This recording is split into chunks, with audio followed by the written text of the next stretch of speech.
When souls do not aim high, they become stagnant and blocked. Uniformity becomes their routine, separating them from the eternal process of change. But if the soul aspires to greater heights, the universe, constantly in motion, chooses to intervene. Suddenly, it gazes upon the stagnant soul with all its love.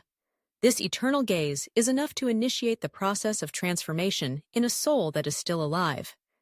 It acquaints the soul with the passion of warriors and the flow of rivers. Once the soul touches eternity, change becomes inevitable. Change becomes the rule. Blessed are those who experience this moment of transition. Embrace each moment of change. Change dissolves the obstacles that separate the human soul from the soul of the universe. It creates a universal flow, allowing the self to connect with the cosmos. But be careful. Just like a reversible chemical reaction, the process can always revert. Nature will bring you to the edge of transition. At this point, you will feel both the pull of your comfort zone and the attraction of your destination. This is where nature tests you. This is where most people fail. At the moment when the urge to move forward equals the desire to hold on, the essence of the entire process is revealed.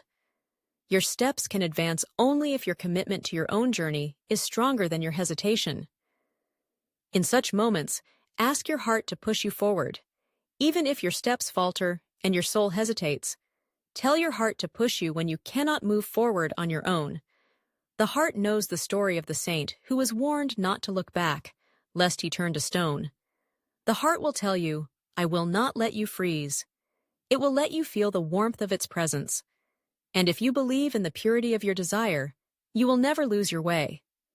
The heart will remind you that the past exists only in the memories of those who cherish it. It will tell you that, while memories may be sweet, going back is not an option. Even if you return, time has already moved on. You now stand at a different point in space and time. There is no need to be where time and space have already left you behind.